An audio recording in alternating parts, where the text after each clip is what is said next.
တို့နဲ့အိုင်နမူဖျားကြီးရဲ့အောက်ဘော်ဒီစီတွေရဲ့အရှိသတုတိတာကျောင်းမှာသွေးမွေးနေတာပါနေ့စဉ်နဲ့မြဖျားဘူးလာသူဒီလူမိတ်ဆွေအပေါင်းကိုအာဟာရဒါနာများ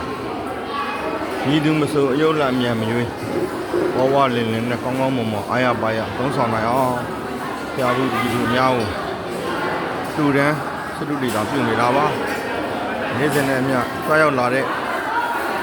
ဘုရားဖူးလုံသားပြည်သူအပေါင်းကိုကြနနာကိုတေချာစနစ်တကျစေနာအပြည့်နဲ့တေချာကျူးမွေးနေတာပါဘုရားဝတ်စာဖွဲ့နဲ့ဦးဆောင်ဆရာတော်ဖွဲ့လည်းမတန်မှစေနာတရားတရားရည်ရွယ်ချက်ကောင်းမွန်လှပါတယ်ဒီမှာဤကဲ့သို့သတိကြနေရာများသာသနာပြုနေရာများမှာအများကြီးရှိနေပြီလို့လည်း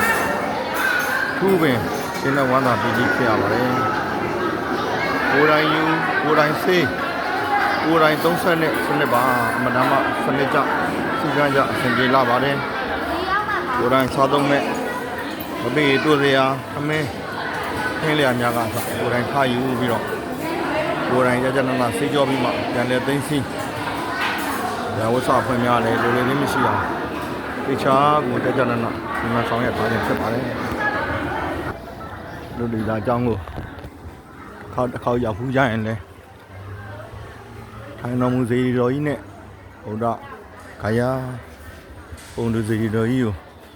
ဘုမျောကျင်ညိုကြရင်စလူဒီလာအကြောင်းမှာရှင်နဂါစလူဒီလာအကြောင်းနဲ့အဲ့ဒီအကြောင်းကြီးမှာအာဟာရကိုပြည့်ပြည့်ဝဝရှမ်းပဲ